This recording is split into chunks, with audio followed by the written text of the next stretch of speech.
Nais isulong ng Ang Bumbero ng Pilipinas o ABP Party List ang mas mataas na hazard pay, libreng serbisyong medikal, mas maayos na kondisyon sa trabaho at insurance coverage para sa mga bumbero lalo na sa mga nasusugatan o nasasawi sa pagtupad ng kanilang tungkulin.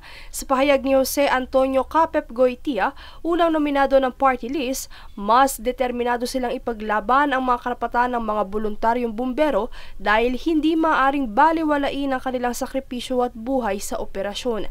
Ang pahayag na ito ay kaugnay ng kamakailang trahedyang sinapit ng isang hepe ng bumbero na kinilalang si Rodolfo Baniqued, 52 anyos na nasawi sa sunog ilang oras lamang matapos sagipin ng isang asong na trap sa nasunog na bahay sa Tondo, Manila.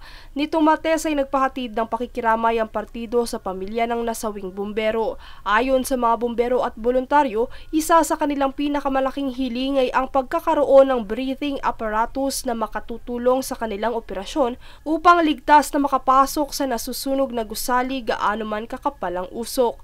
Ilan sa kanilang pangunahing prioridad sa ilalim ng kanilang advokasiyang para sa mas ligtas na Pinas ay ang pagpasa ng Firefighters Welfare Act na naglalayong itaas ang sahod, hazard pay at mga benepisyong pangkalusugan.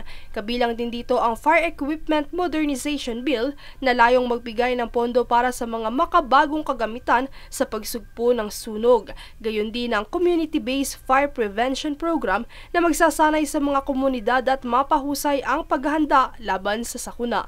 Sa kasalukuyan, ilan sa mga Senate Bill na mayroon ng bansa para sa mga bumbero ay ang Senate Bill 2168 o ang National Firefighters Day Act at Senate Bill 1139 o ang Educational Benefits for Firefighters Children at wala para sa iba pang pangangailangang seguridad ng mga bumbero. Samantala, isa lamang ang namayapang hepe sa mga magigiting na nagpamalas ng kabayanihan sa bayan na magsisilbing inspirasyon ng grupo upang itulak ang mga kinakailangang reforma sa sektor sakaling sila ay mabigyan ng puwesto sa Kongreso.